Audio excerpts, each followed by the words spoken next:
Well, I guess I gotta say, the fact that I come back um, in a what's it A Tesla. a Tesla um, it's a different image.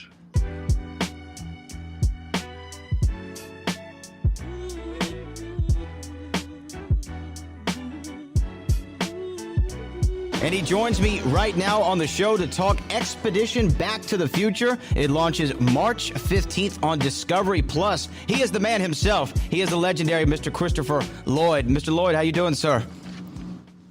I'm doing good. Great introduction. Oh, well, thank you, sir. It's an honor and a privilege to be able to talk to you about this incredible series, something about Back to the Future. There's always something every single year that us Back to the Future fans can look forward to. And let's talk about Expedition Back to the Future. I got to see the first episode last night, and it is so enjoyable to see your journey along with Josh. Well, you refer to him as several different names, but along with Josh in this search for the time machine. Tell us about this and what the experience was like getting to shoot this, 35, 36 years after Back to the Future. Yeah, well, working with Josh was fabulous. We had a good chemistry, and he's really good. He's very personable and great sense of humor, personality, and we just seemed to hit it off pretty well. So I was delighted working with him. It made it a real adventure. Yeah, and I felt that that's kind of the core, whatever the story is about. The guy, me, and whatever. We have to get along good to make it work. So I was concerned about that, and so I'm delighted. Yeah, watching it was so much fun. You're right. There is a lot of adventure to it. Even in the previews of it, I saw that you made pilgrimage down to my hometown of Houston, Texas, to visit the DeLorean headquarters, which is it's a place I've been privileged to be able to that I've been able to go and visit myself. Tell me about what that experience was like to see that incredible DeLorean factory, and that this movie, Back to the Future, has sustained this company now for almost 4 decades. How incredible was that? It's amazing. And the fact that in the warehouses, I understand that he built for the purpose of storing all the material effects, all the parts to produce or make a DeLorean are preserved there in Houston, and and he's, I believe, just waiting for the opportunity to kind of make DeLoreans with all those parts. It's incredible. When I got to tour there were boxes from West Germany, boxes of parts from West Germany. It just tells you the history of the DeLorean Motor Company is incredible. And who would have thought that a film would really fuel this automobile industry, right? I mean, it's fueled DeLorean for, like I said, almost 4 decades. I'm sure you never imagined that. It was exactly the right choice at the right time. I mean, it just breathes future. It's futuristic. It's odd with the wing doors and all that. It's sleek and it's metallic. It just had all the ingredients. It was just the perfect choice. The thing about Back to the Future, there's always new and interesting facts and information that are always coming out about the franchise. Without giving anything away for the upcoming Expedition Back to the Future on Discovery Plus, March the 15th, without giving anything away, is there anything that you learned or you saw during filming of Expedition that you were just blown away by or surprised by? Well, I guess I gotta say, the fact that I come back in a what's it? A Tesla. A Tesla.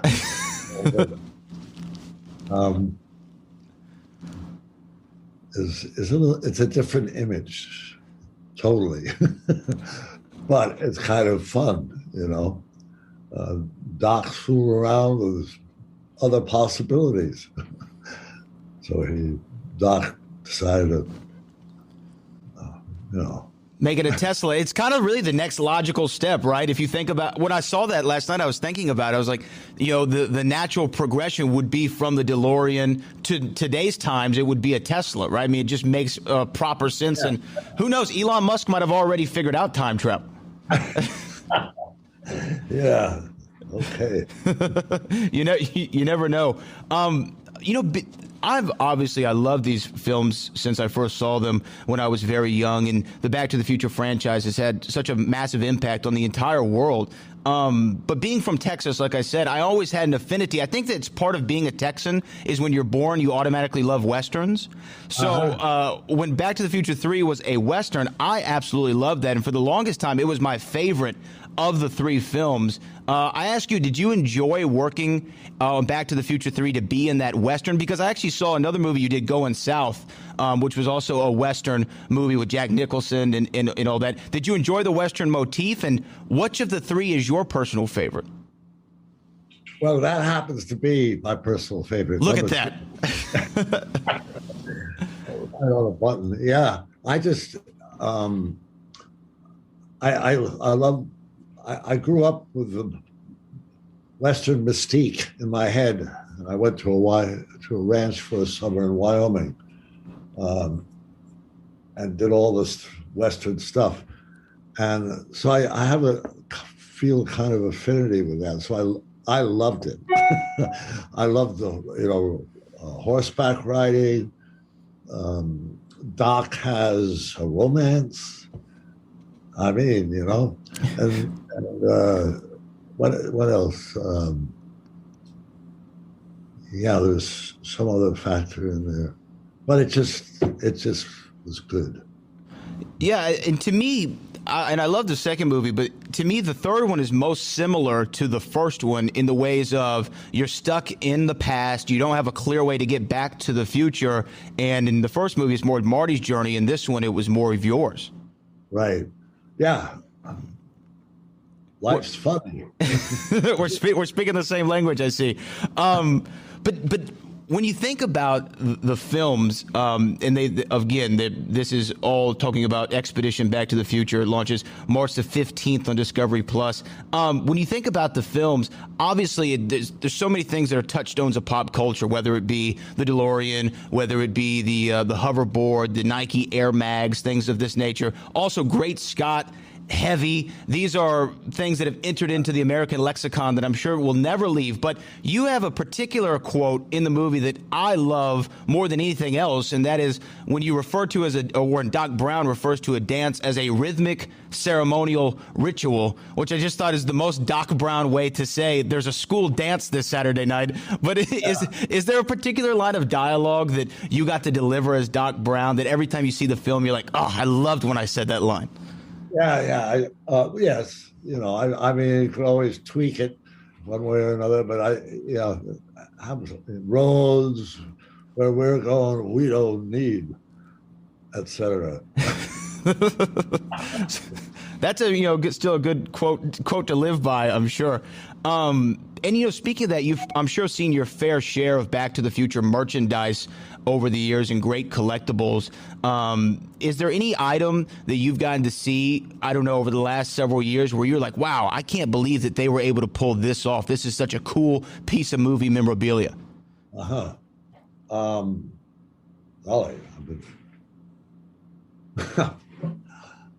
only thing I've got in my house is a shirt. So is that real? I saw that in the special without giving too much away, but I bought it back.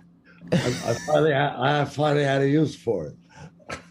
So that was real. That was your actual shirt. That's great. When we talk about the upcoming special, again, I saw the first episode. It is absolutely phenomenal. And you've gotten to reprise the role as Doc over the years many times, whether it's for a cameo in Once Upon a Time in the West, or a special like this, or even Doc Brown Saves the World in 2015.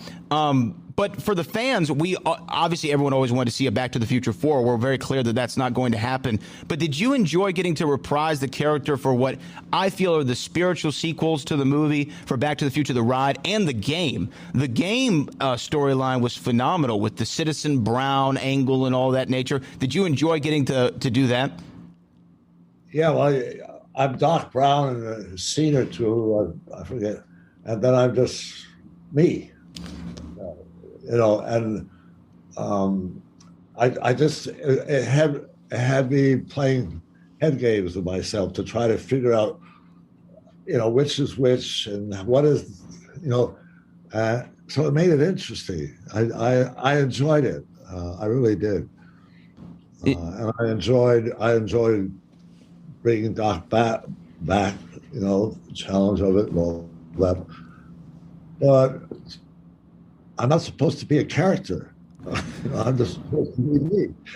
And it's kind of interesting, how far do I want to go or whatever. It's a little self-conscious in a sense, but it worked, I feel. I'm very happy with the way it came out, because I don't know. We'll see. Yeah, I mean the angle that I guess Christopher Lloyd plays Christopher Lloyd in this expedition series is really fun. I'm sure, to be able to kind of show a different side maybe of your personality that maybe people don't get to see all the time.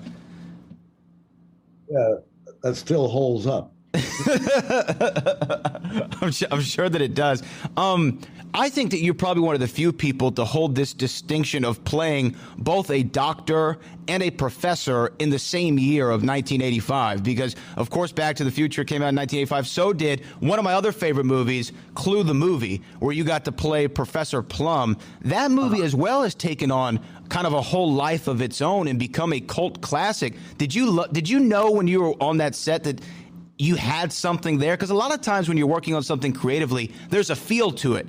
And that movie has a real feel to it. I just wonder if that was happening on set as you were creating that film. I think so. I thought the cast was a phenomenal cast. I felt incredibly privileged to be among them. And our director, I can't, not getting the name right off, a British English. He was great. He really was into it and made it happen. It had kind of a soft opening here, but I've been aware that over across the pond they love it. It's very popular, and it keeps going on. If I go to a Comic-Con and I'm signing, there's so many people who select something from that film. From Clue, yeah. I mean, you had this great run of characters that you got to play, whether it be Professor Plum, Fester Adams in the Addams Family, which was just great, off-the-wall character, Doc Brown, and of course, in 1988, you got to play Judge Doom in Who Framed Roger Rabbit. And that's my question for you. Who do you think would have been a bigger danger to society? Biff, 1985 Biff, the alternate Biff who owns the casino in the entire world, or Judge Doom? Who do you think was the more evil between the two? That's an interesting question. But I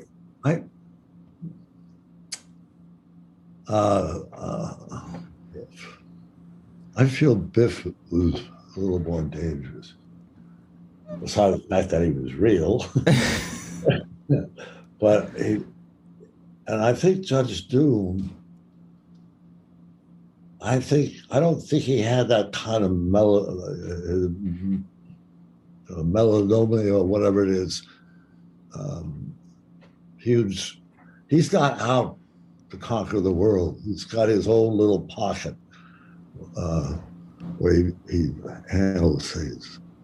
But Biff is like, all the way, right? Biff all the way with the evil stuff. Again, the special is Expedition Back to the Future. It launches on March the 15th on Discovery Plus. And I got to say, as a fan, to be able to still see new Back to the Future content is always incredible. I read somewhere that a few years ago you mentioned if they were going to do another Back to the Future movie, you would like to have it do something with climate change. Was that accurate? Was that an idea that you were kicking around?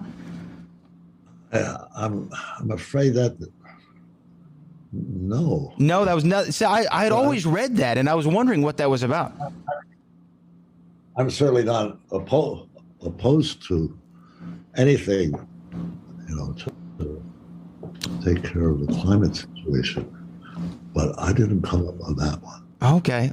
Well, good. You've dispelled an internet rumor for us today, Mr. Lloyd. That's what we have to do. We have to clean up the internet. The internet can be a dirty place. We got to clean it up. Well, again, it's been a pleasure. They say that you're never supposed to meet your heroes or never talk to them or meet your idols. But I will say for myself personally, I have to give you credit while I have the opportunity to. You've been an incredible influence on my life and so many others. I've long said since I was a young man that Christopher Lloyd is my favorite actor of all time. And that statement still stands true. The energy, enthusiasm you bring to every project is felt by audience members the worldwide. And I just want to say, sir, it's an honor to speak with you. And thank you for your incredible career and all the work and entertainment that you've given to us over the years. I thank you.